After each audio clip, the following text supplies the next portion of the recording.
Welcome into the Air Raid with Parker Kelley on ESPN 1025 The Game. It is August 16th, 2025, which means we are one Saturday out from college football games being played. And if you remember the last episode I did, I just want to remind everyone that week 0 is the appetizer to the main course. Yes, football games are played in week 0 and they actually count, but it is not the official start to the college football season. I consider the first Saturday of week 1, I consider that the official start of the college football season, and we are 2 Saturdays away from the 2025 college football season. It's a glorious thing. It truly is. And I have a jam-packed show in store for you because lots has happened since we last spoke. Michigan finally receives a punishment from the NCAA regarding the sign-stealing scandals. I am going to talk about that here in segment number 1. In the next segment, Ryan Schumpert from Rocky Top Insider joins us to talk about Tennessee signing a branding deal with Adidas. They are switching back to Adidas from Nike. I want to get his thoughts and opinions on that, as well as his opinions on what's been going on with the Vols in fall camp. Do we have an update at the quarterback situation? He'll fill us in on that. John Mateer, is he guilty of gambling? We'll find out. Ty Simpson was named the quarterback at Alabama. Going to touch on that briefly. And also we have some intel out of the University of Oregon that I want to get to. And I want to wrap up the show with one big question. Will Jon Gruden return to coaching? You're going to want to hear my answer, and I'll save that for the end of the show. Real quick, before we get any further, please subscribe to the Game Nashville podcast wherever you get your fine listening materials. There you will find each and every episode of the Air Raid with Parker Kelley, as well as all of our great podcasts that we're doing here at 1025 The Game. Without further ado, let's go ahead and get into the show. So, Michigan has received a punishment, and I'll say punishment with quotation marks because it seems like Michigan got off pretty light on this one. Michigan finally received their penalties from the NCAA, and I have compiled a list of every punishment that they received, and I'll go ahead and go through the list. Bear with me, this is going to be a lot of numbers. They received 4 years of probation, a $50,000 fine, which equates to about 10% of the football team's budget. They received a fine equivalent to the loss of 2 postseasons, including the 2025 and 2026 college football playoff / bowl game, depending on how their seasons turn out in those seasons. They received a fine equivalent to the cost of 10% of all football scholarships, a 25% reduction in football official visits, and a 14-week prohibition on recruiting comms. So, lots of numbers, but really what you need to know about this is Michigan got off really light because in total transparency, they could have received worse. And if this were the old NCAA, the NCAA that actually had a spine, Michigan probably would have received a postseason ban. They might have had their wins vacated from the 2023 season, and they probably would have had scholarship reduction limits. But since this is the new age of college football, and since the NCAA can't use the restroom without getting the front of their pants wet, this is what happens. And Michigan did get off pretty light because college football, despite the flaws that go on behind the scenes, is still one of the most popular sports in America, right behind the NFL. and it is very profitable. So to a school like Michigan, who these fines can end up being around $35 million or more, that's honestly like pocket change to the University of Michigan. So they did get off pretty light. Now, there were also some other notes that I should mention. Sharon Moore has a 2-year show cause order and a 3-game suspension. So basically, this 3-game suspension, they're going to take the 2-game self-imposed suspension that the University of Michigan gave Sharon Moore, which was the Central Michigan Week 3 game and the Nebraska Week 4 game, and they're going to add on the first game of 2026. They're going to add that game to the 3-game suspension, and that first game of 2026 will be against Western Michigan in Germany, a neutral site game. I'm not entirely sure, to be honest with you, why they chose the first game of 2026, why they're waiting all the way until that point. They're just dragging this out even more so, but that's what they decided to do. Jim Harbaugh also has a 10-year show cause, as well as Connor Stallions, who has an 8-year show cause. Jim Harbaugh knew that this type of stuff was going to happen, and that's why he went to the NFL. And I don't think he ever plans on returning to college again. And also, Denard Robinson, who is a former Michigan staff member, a 3-year show cause. So lots of numbers being thrown around, but this was the punishment that Michigan received from the NCAA. We've been waiting and speculating for a while on what the punishment would be, and this is what it is. Michigan, it could have been worse. It really could have been worse. And the NCAA, I think that it was the right thing that they didn't vacate any wins from the Michigan 2023 season now, because a lot of the athletes that are on Michigan's roster were not on the team in 2023. So that is at least a good thing at all this. No postseason ban, no scholarship reductions. The NCAA is deviating from those types of penalties because they are not as powerful or even half of as powerful as they once were. Here's one thing that I wanted to address that is kind of getting on my nerves.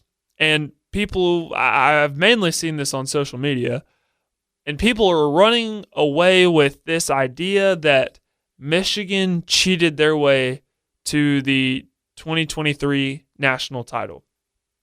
And what I want to say regarding that is it's false. Yes, Michigan did cheat. Yes, this was all an illegal sign stealing activity. There is proof that backs this up, and I'm not condoning what Michigan did. But before Michigan won the national title in 2023, we all knew about Connor Stallions. This came out before the season. Jim Harbaugh was suspended twice during the regular season, so they were basically handicapping Michigan during the 2023 season en route to winning the national championship. So we all knew about the sign-stealing scandal before the season actually started, and yet they still won the whole thing and went undefeated in the process. And I really think it takes a football fan with common sense to understand that that team was going to win the national championship regardless of even if Connor Stallions was on the staff or not, because of the talent. I mean, you saw the NFL draft results and how many people came from the University of Michigan after that season and in this past draft. So the talent was clearly there, and we knew about the Connor Stallions scandal before the season even happened. And not to mention, you suspended the head coach, Jim Harbaugh, twice during the regular season. One was levied from Michigan and the other from the Big Ten. So we all knew about it before the season even started. So claiming that Michigan cheated their way to the national championship is such a tired argument, and it's just simply not true. So I needed to address that and get that out of the way because I've been seeing that a lot, and it's simply not true. But finally, Michigan was punished by the NCAA, and the saga is not over because Michigan is actually planning on appealing the decision. And I actually don't really understand the decision to appeal because you already got off pretty light without receiving a postseason ban or anything like that, and yet you're still trying to appeal. So the saga is unfortunately not over. I'm sure we're going to talk about it in future episodes, so make sure to stay tuned for that.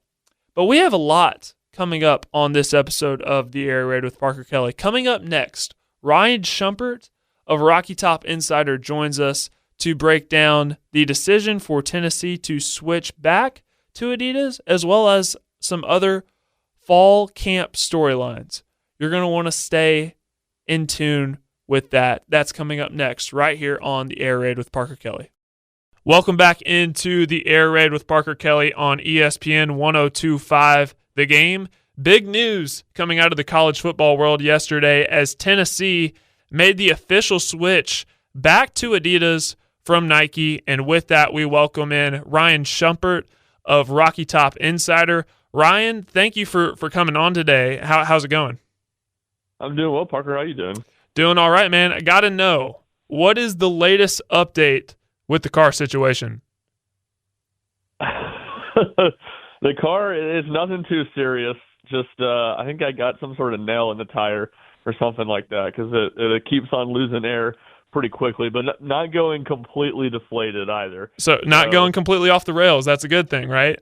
Not going completely off the rails. It's manageable right now. It's kind of like a bad quarterback. We're able to work around it, but need to get that bad boy patched and back up to 100%. All right, just had to make sure you were all right. You were all right. All right, that is good to hear. Okay, so yesterday, shockwaves were sent throughout college football as the University of Tennessee decided to switch back to Adidas starting in July of 2026.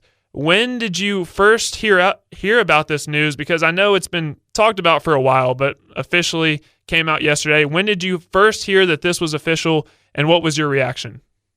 Yeah, I think that I first heard that it was official, I guess, on maybe Monday, sometime early this week. But, it was very much trending that way. I think over the last 6 weeks, it from the writing on the wall and then, just from what people were saying in general, it was something that it was going to happen. It was just more of a matter of when, not if.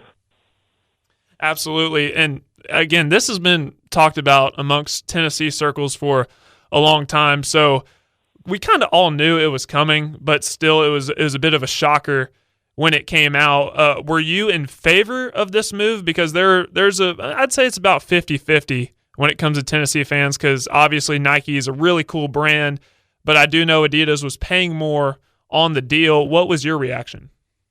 Yeah, I think if all things were equal, I would have liked to see Tennessee stay with Nike, but things weren't equal, and more than anything, things weren't even close to being equal. So to me, it was a no-brainer move for Tennessee. It's just something that they had to do, given the discrepancy in offers from the two sides. It just wouldn't have really made any sense for them to stay with Nike, despite some of the benefits that the swoosh has compared to the three stripes. And I know the official details of the contract, they're not going to be released because Danny White wants to keep that competitive advantage. And I'm with you. I would have liked to see the team stay with Nike. I've always been a Nike guy kind of growing up, but hey, if Adidas is offering $20 million annually, you got to go where you're wanted. Yeah, for sure. Look, it's Danny White said this all the time, that finances and being able to make money is more closely tied to success in college athletics than it's ever been, and I think that's accurate. And certainly, again, this wasn't some sort of slight difference in the offers. This was pretty significant. I don't know if anyone, no matter if they work for the best employer, the most competitive person in any sort of field, wouldn't accept an offer or a job paying them 3 times more. And I think conservatively, that's at the very least the ballpark of what this is in. And after seeing what Danny White has done with with Tennessee athletics, not just football, but we're talking men's basketball, women's basketball, baseball, softball, all the major sports. I'd say it's, and I'm sure you would agree with me on this, I'm pretty sure it's safe to say he earns the benefit of the doubt on this. And this is really just the new age of college athletics. You got to find new creative ways to be able to not only pay your athletes, but stadium renovations, things like that. So I'd say Danny White earns the benefit of the doubt on this one. Yeah, I think so for sure. And look, I think there's a lot that's gone into the success of the Tennessee athletic department besides Danny White. Obviously some of those coaches he didn't hire, but he's done a really good job supporting them, a really good job continuing to raise money and help, every major Tennessee sport have a competitive payroll in this era of pay-per-play college athletics. And as much as we may not like this new age, it's just something you got to roll with the punches. But let's go ahead and transition into what's been transpiring at fall camp. And we're going to hit on the quarterback situation because I know that's what everyone's been talking about. I saw a report yesterday from Pete Nakos of On3 that Tennessee is trending towards naming Joey Aguilar the starter. And you know this from covering Josh Heupel. He likes to keep things close to the vest, so we may not officially hear who the starter is going to be until later. But what have you seen out of the quarterback room specifically during fall camp? Yeah, I don't think it's been a ton of separation. I don't think anybody has, offense coordinator Joey Halzle talked about at the start of camp, wanting to see someone go out there and grab the job. I don't think that's necessarily been the case, at least at this point. Tennessee's second scrimmage of the fall is on Friday morning, so that's obviously another chance for someone to go out there and further grab the job. But look, I think Aguilar was the favorite to begin with. He made the most sense in a lot of different ways, even if it was tight for him to be the guy to start the year. And then he performed a good bit better than Jake Merklinger in Tennessee's first scrimmage back about a week ago. So, even though George McIntyre's played well, he hasn't gone away in that competition. I think it's really hard for anybody to see Tennessee rolling with a true freshman quarterback as their starter to open the season, especially one that could use to put on 20 or 30 more pounds like McIntyre could. So it makes a lot of sense, and I think if that was always the most likely scenario, it is trending in that direction. And if you're Tennessee, you want to see Aguilar go out and be really effective, have a really nice day in Tennessee's second scrimmage, and maybe kind of punctuate that decision where it feels like he has grabbed that job a little more and not as much just by default him being the guy. I want to get your opinion on this because this is kind of where my headspace was at. You take a guy like Joey Aguilar who has the most experience in college out of any of the guys in the room, but the least amount of experience in a Josh Heupel / Joey Halzle offense. And then you take a guy like Jake Merklinger, who is the opposite. He doesn't have the experience overall in college, but he has the most experience out of any of the quarterbacks in the room in terms of running the Josh Heupel offense. Got some garbage time reps last year, but I thought that would kind of provide a leg up for a guy like Jake Merklinger. And obviously George McIntyre is going to be in the mix, but I just don't see them starting a true freshman quarterback. So what are your thoughts on that? Yeah, for sure. I think that was the advantage that Jake Merklinger had going in, is that he had some experience in the system, and it's not like George McIntyre had really much more experience. He had 14 practices back in the spring, so it's not like his experience is way, way more than Joey Aguilar in the system. So, there were advantages for each quarterback going in. I think Aguilar, at least this season, has a much higher ceiling if things click for him, with his ability to throw the ball downfield and make some plays that I think Merklinger is maybe not quite as equipped to do. I think you just wondered, or at least myself wondered, does Merklinger, is his floor maybe higher? Does he help Tennessee or set Tennessee up to win some low-scoring games against the Arkansas, the Mississippi States, the Kentuckys of the world? I don't think Merklinger was going to give Tennessee, or gives Tennessee, a great chance to go win some of these really tough games compared to Aguilar. But maybe the turnover-prone nature of Aguilar that we saw at App State makes some of those other games, a little bit more dicey. But I think you certainly want to start things being aggressive and adapt if you have to going forward. And look, I mean, Josh Heupel's offense, I think, mitigates a lot of the turnover issues for other quarterbacks. I mean, Hendon Hooker, Joe Milton both had turnover issues at their previous stops, and those were largely mitigated at Tennessee. So it's time will tell. Just because Aguilar's turned it over in the past doesn't mean he's necessarily going to do it again or do it at a high rate here at Tennessee. But that's certainly a concern, and I think that concern was, to your point, mixed with his lack of experience in this offense probably is what made Merklinger starting the most, the start of the season, earning that starting job the most. That was the argument for why that could happen, I guess, what I'm trying to say. And I've been telling people that I've talked to, listen, like Josh Heupel took in Hendon Hooker from Virginia Tech, took in Joe Milton from Michigan, and both of those guys, respectively, at their respective schools, couldn't keep the starting job. And I think Josh Heupel got every last bit of talent out of them and what in terms of what they were able to do in the offense. So you take a guy like Joey Aguilar, who set multiple school records his first year at App State. Yes, he's struggled with the turnovers, but I kind of want to lean towards giving Josh Heupel the benefit of the doubt as well, just considering the work he was able to do with a guy like Hendon Hooker and like Joe Milton.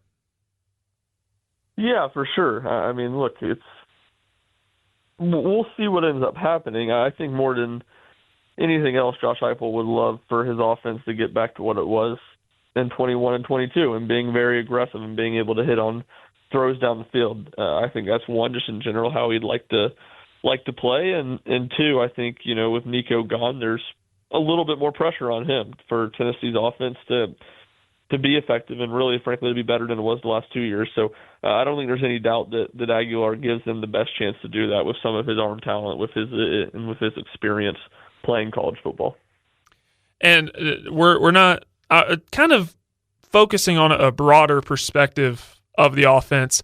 I feel really good about the O-line situation at Tennessee. I know you lost 4 of 5 starters. The Vols did last season, but some of the transfers that they were able to bring in, Sam Pendleton, Wendell Moy, guys that I would feel really good about. And the tight end situation, Miles Kitzelman, he was able to come back for another season considering the Diego Pavia ruling.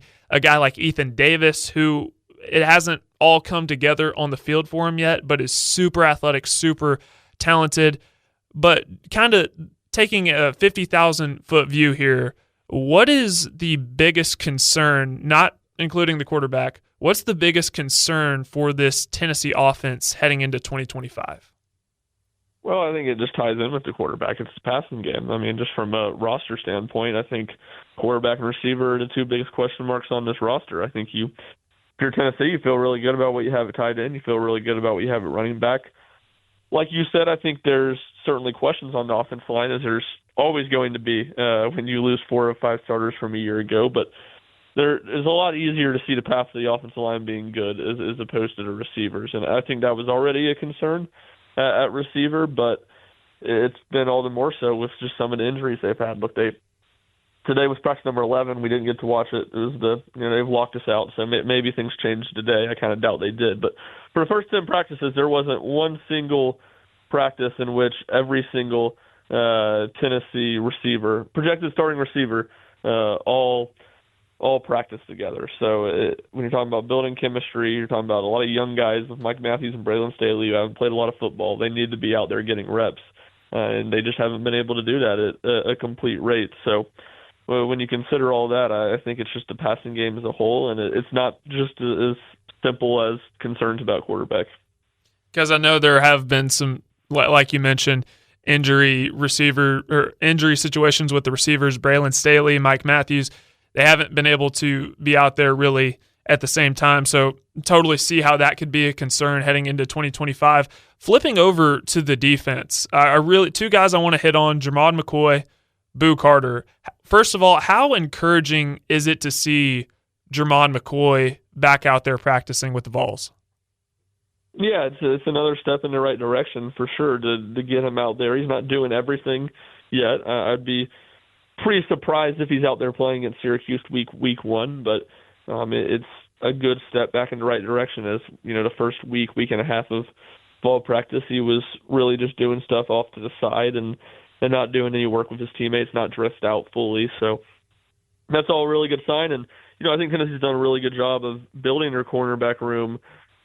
They're going to be fine. They're going to still be pretty solid at that spot, even with McCoy sidelined early in the year. But at the same time, Jermon McCoy's a potential All-American. He is a potential first-round pick. I mean, we saw it last year. He made game-changing plays and a number of Tennessee's wins. So it's just, even though Tennessee's going to be, I think, fine at corner, they're going to be solid at corner without Jermon McCoy. Having him out there, and at least if he's out there healthy, playing like the guy he was last year, that just changes the dynamic of Tennessee's defense as a whole. And we're talking with Ryan Schumpert of Rocky Top Insider. The Boo Carter situation, he's also back out there practicing in Knoxville. I believe he is in pads now. What have you seen out of him in terms of him being able to work his way back onto the team and running with the first team? Yeah, I'm not sure how much running with the first team he's done to this point, but he's at least back out there and moving in the right direction. We'll see. I think that's an ongoing question of what that's going to look like for Boo Carter for Tennessee this year. I think two sides trying to make a marriage work because there's not really a better alternative for either for the time being. But we'll see what ends up happening and what Boo Carter's role is, especially early in the season and especially in the opener against Syracuse.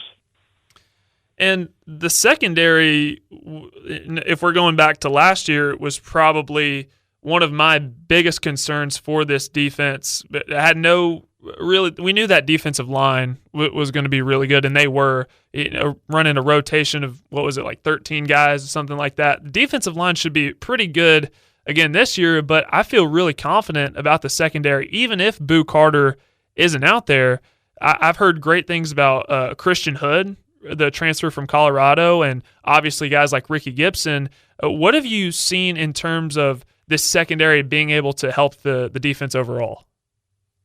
Yeah, I think there's some proven guys there in Gibson, and obviously Colton Hood wasn't at Tennessee last year, but he was a pretty high-level starter for a solid Colorado team in the Big 12. And look, Jalen McMurray, I think you mentioned the stuff about, what if Boo Carter's not out there.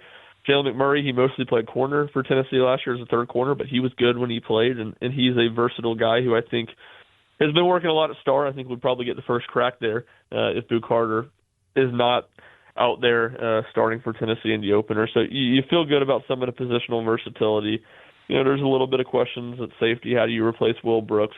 Caleb Beasley and Idris Farouk continue to battle there, but you have Andre Turrentine at the other safety spot. He's obviously a local kid there to Nashville and a returning starter who's been solid for the Vols. So there's a good bit of talent there. I think Ricky Gibson's one that it wouldn't surprise me to see him take a sizable leap this year and turn into a fringe all-SEC type guy. And they've done a really good job, I think, both with versatility and then just some good evals out of the portal, building depth there that, Tennessee had 3, I believe, preseason All-SEC guys, Jermon McCoy and Boo Carter, 2 of them. Even with those guys potentially not going for Tennessee in the opener, you still feel pretty solid about that unit.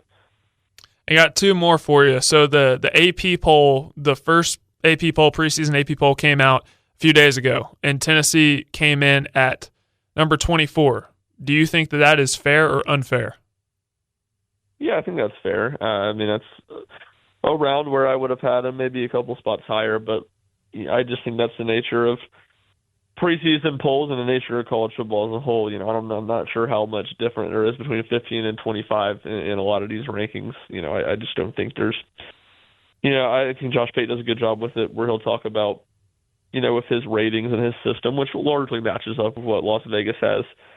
Difference, 15 was playing 25 on a neutral side. A lot of times that game's 1 or 2 point spread. So everybody in that range is pretty even. Maybe you could certainly make an argument Tennessee should be a couple spots higher, but I don't think it's crazy by any means for them to be where they are.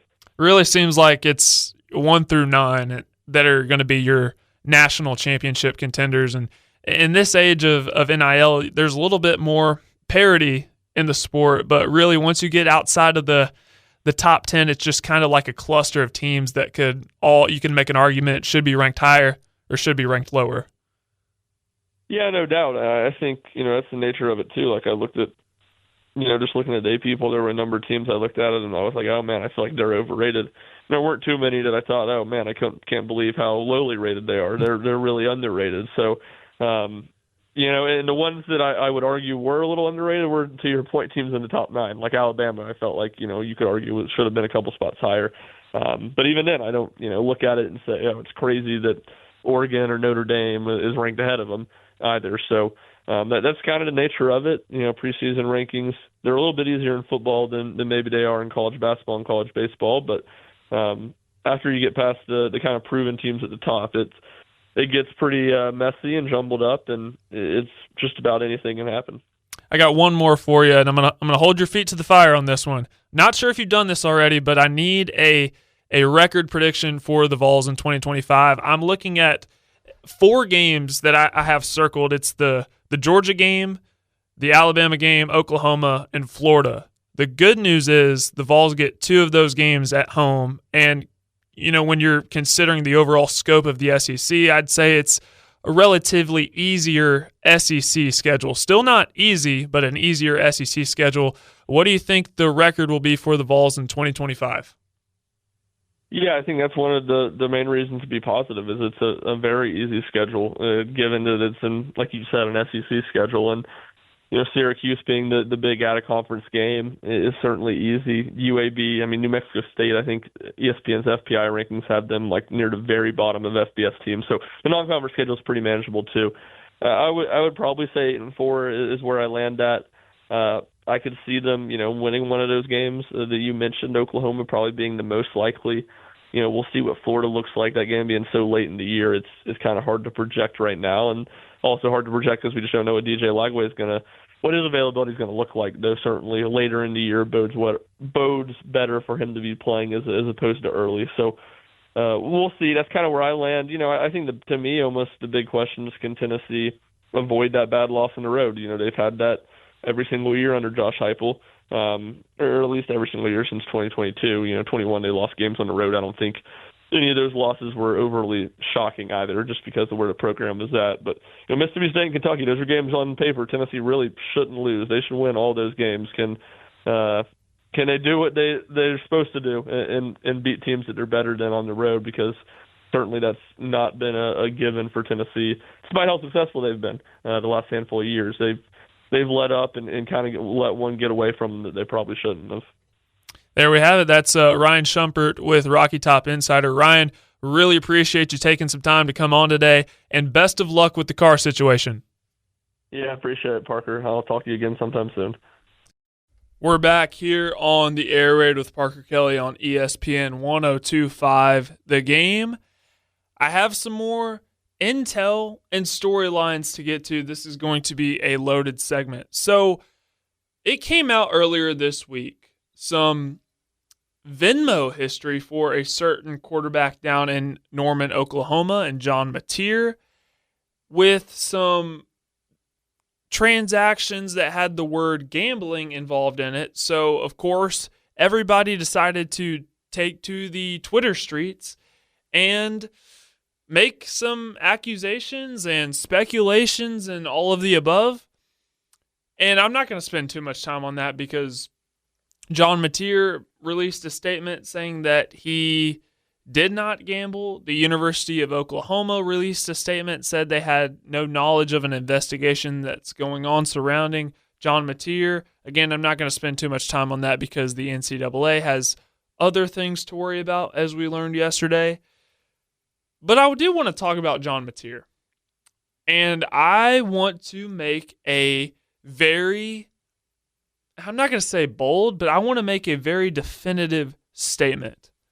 I think Jon Mateer is going to be a legit 2025 Heisman Trophy contender. If you look at what he did in 2024 at Washington State, a 64.6% completion percentage, threw for well over 3,000 yards, a 29-7 touchdown to interception ratio. The great thing about Jon Mateer is he is a very, very, very good athlete. And he had 826 yards rushing as well as 15 touchdowns. So in total, 44 touchdowns last season at Washington State.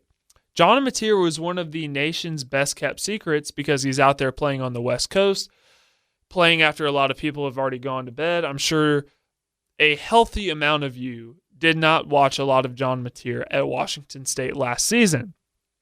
I believe that Jon Mateer can have a Cam Ward-like impact for Oklahoma this season. And I went back and I did a little bit of research. Before Cam Ward got to Miami, the season before he arrived in Coral Gables, Miami went 7-6 and they went 7-5 in the regular season.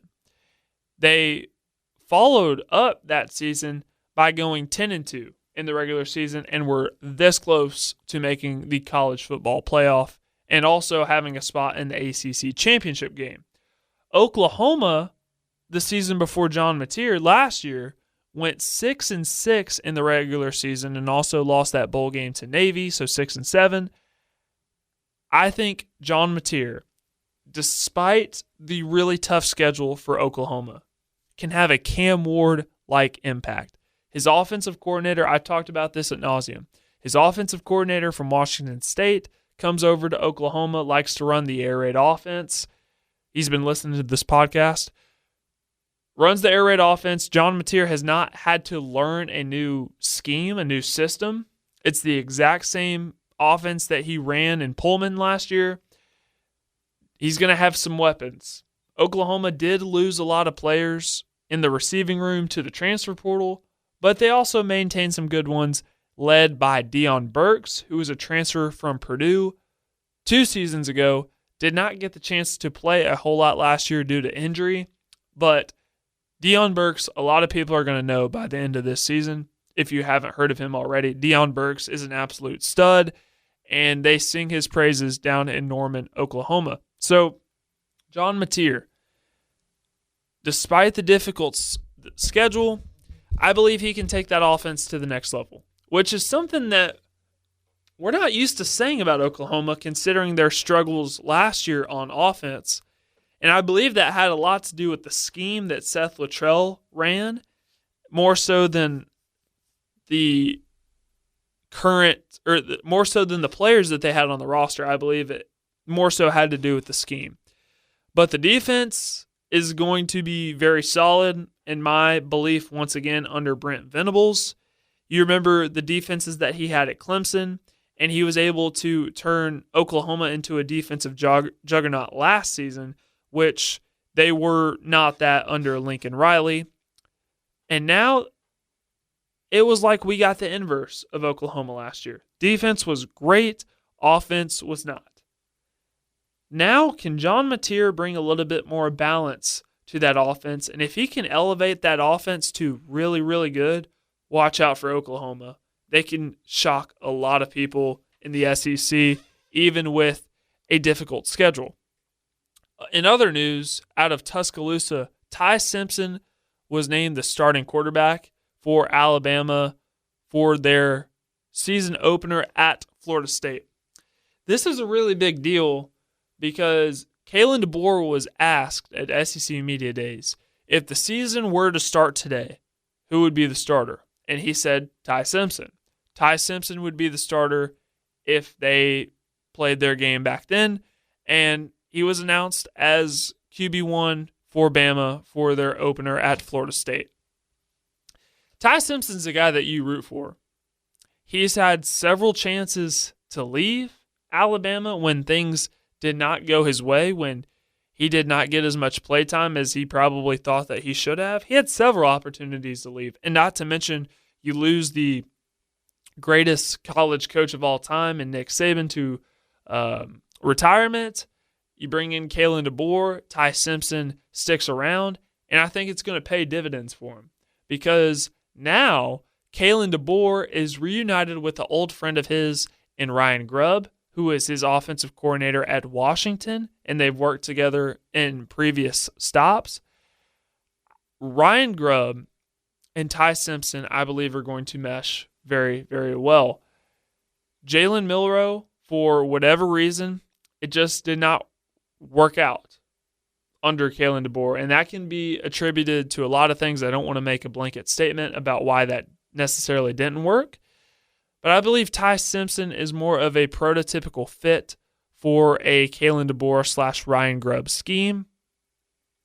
And again, he's an easy guy to root for. This is a former 5-star recruit out of high school. He'll have some great weapons to throw to in Ryan Williams and Jeremy Bernard.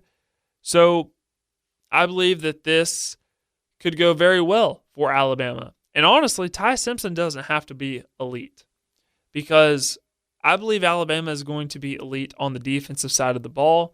Again, we mentioned the weapons. Ryan Williams, one of the best receivers in America. Jeremy Bernard is also a really solid player as well. I believe they're going to be steady along the offensive line. So if Ty Simpson can be really good, I think Alabama can make some noise in the college football playoff. Let's go out west to Eugene. There's a lot of news going on with the Oregon Ducks football program right now. Former 5-star receiver Jurion Dickey was suspended at the University of Oregon. Now, this is significant. Jurion Dickey hasn't necessarily played a whole lot yet during his time at Oregon, and now that he's suspended, who knows what's going to happen with him.